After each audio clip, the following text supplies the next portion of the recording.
Good morning, good afternoon, good evening, whatever it is, wherever you are. It's Shelly Moore, and I've come back to read you another one of my short stories off of my website, limitlessstimulus.com.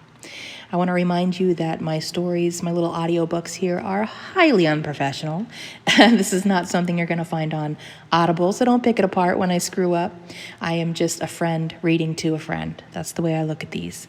It's for people who don't necessarily want to sit down and give the time to reading the stories. So I'm making it easy for you because I had a friend request that, and I thought, hey, you know what? That would be fun. Why not?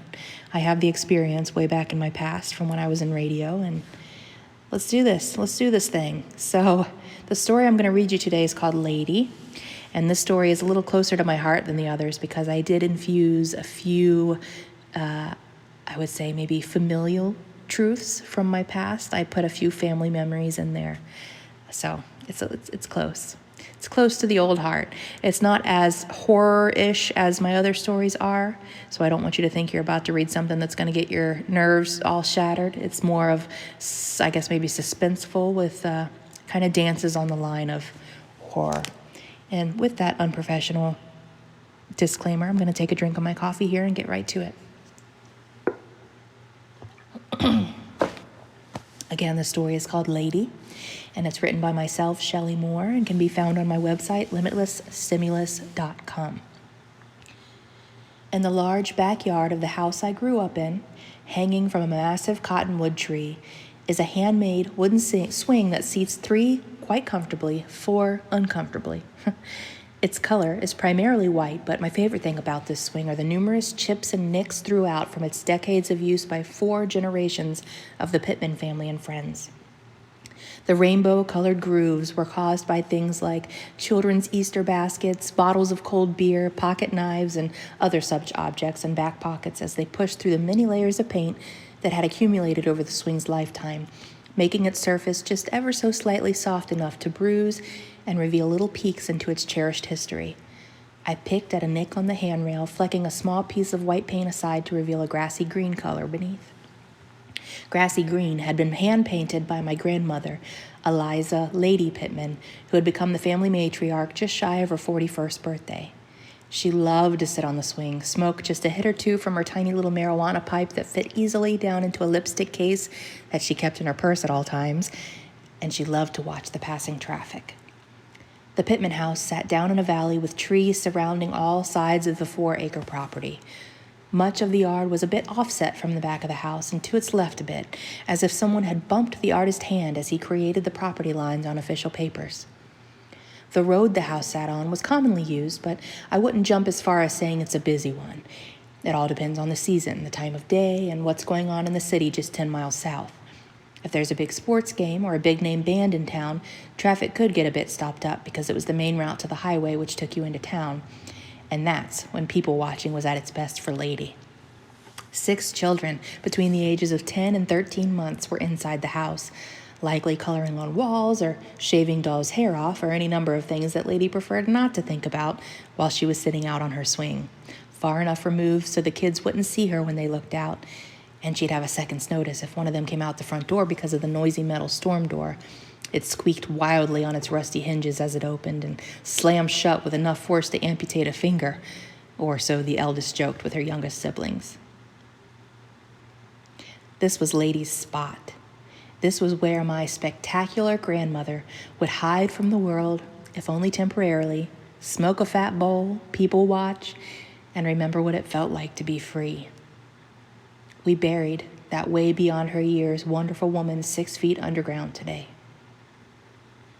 Returning my mind to the present, I reached inside my pocketbook and pulled out my own little cigarette-shaped metal one-hitter and a lighter. "This one's for you, Grandma," I said as I lit the end and took a deep hit in loving memory. Exhaling the thick, swirly, medicinal haze, I began gently picking at another spot on the paint, revealing a rich barn red color beneath the grassy green, and beneath the red, a sunny yellow. The air was warm and thick with humidity, and the smell of cookies baking, which must have drifted from a neighboring house, lightly tickled my nose. I stood and walked towards my grandmother's overgrown garden.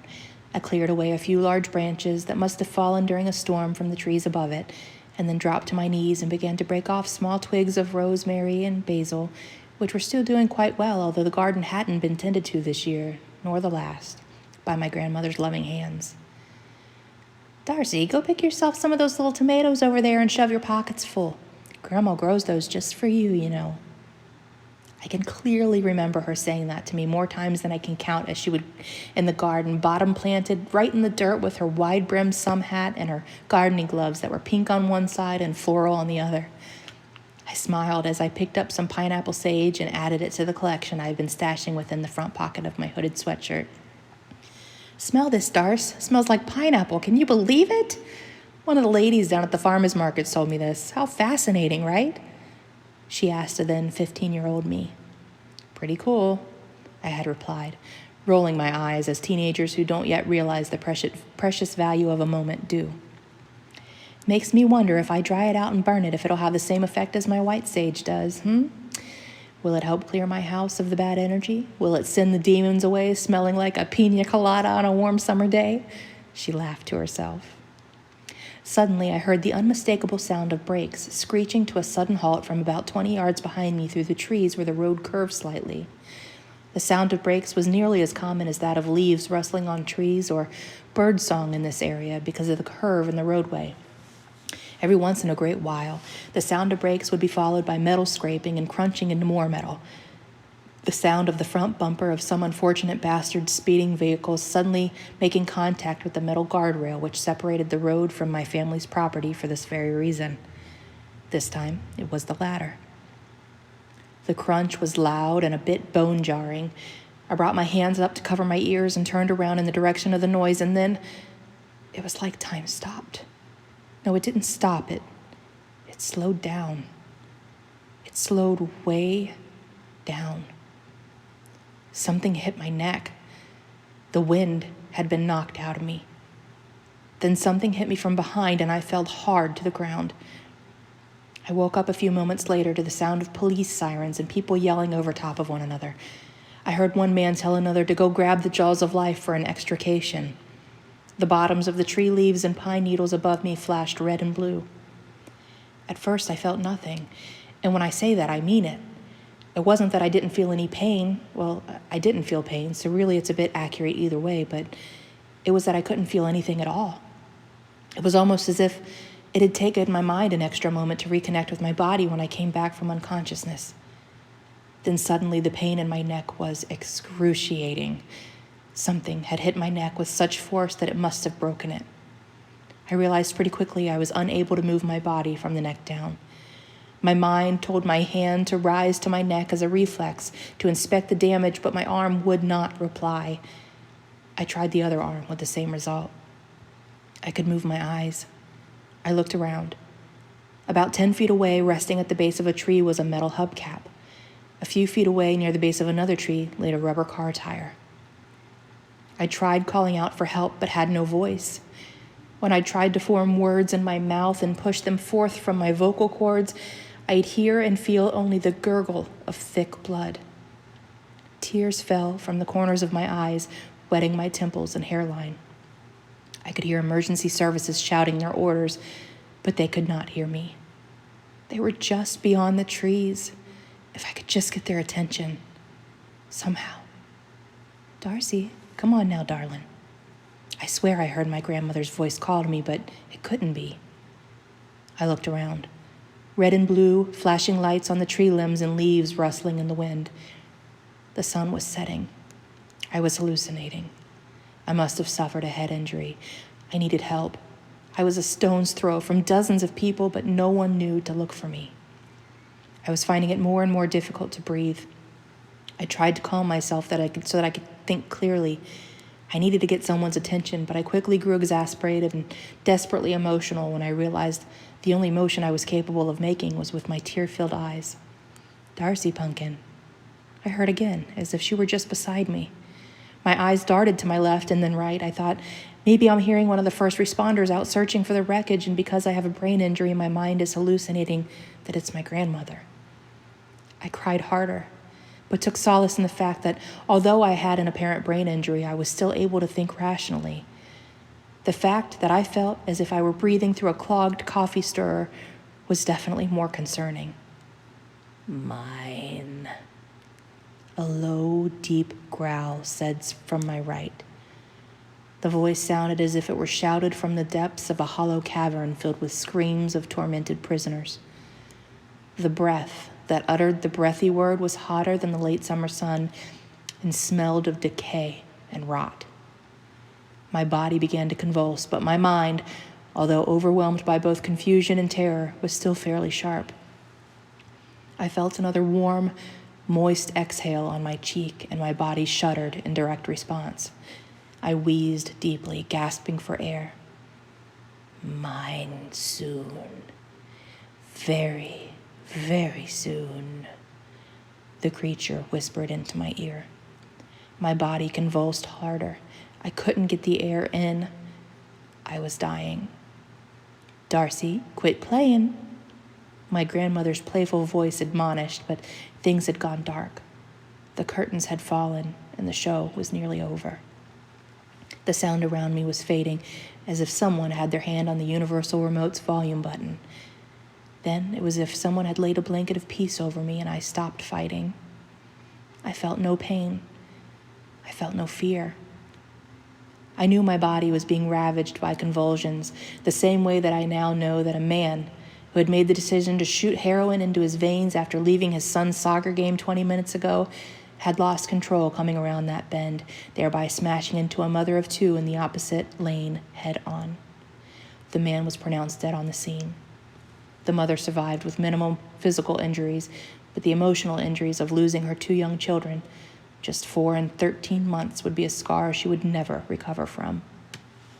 I also knew that because the man had crashed at such a high rate of speed, a tire had somehow become unattached and flown into the woods beyond the guardrail.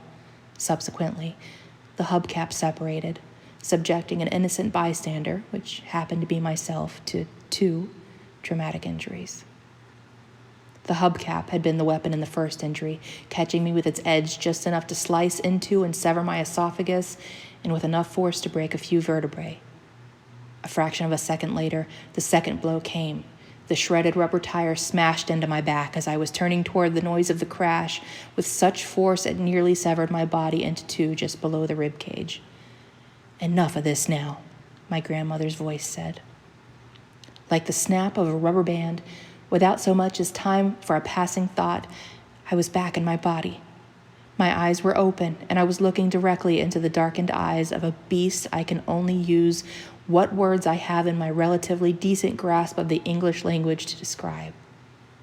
Evil, hateful, malicious, and vicious, ugly and heinous, destructive, vile, and deeply, deeply unpleasant.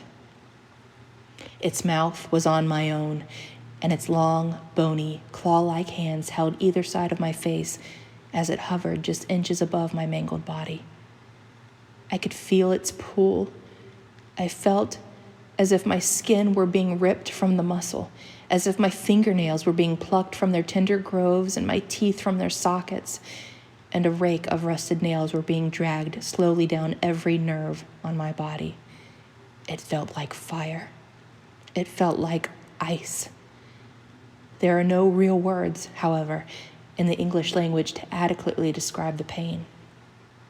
I had already lost my fight for life. I was aware of that, and had already completely surrendered to my fate. I was now fighting to save my soul. My soul cried out for my grandmother in a final act of desperation, and what I saw next was a pink floral glove pass over my eyes and just push the darkness away as if a fly had been shooed away by a hand too gentle to hurt it. My vision faded away again like the gradual surrender of a pair of tired eyes. I blinked open, and I pushed the heaviness of sleep gently away. Above, I watched the bottom of the leaves rustle in the summer wind. "Well, good morning, darling." My grandmother smiled as she pushed my hair away from my face and lovingly tucked it behind my ear. "Fancy meeting you here." The end.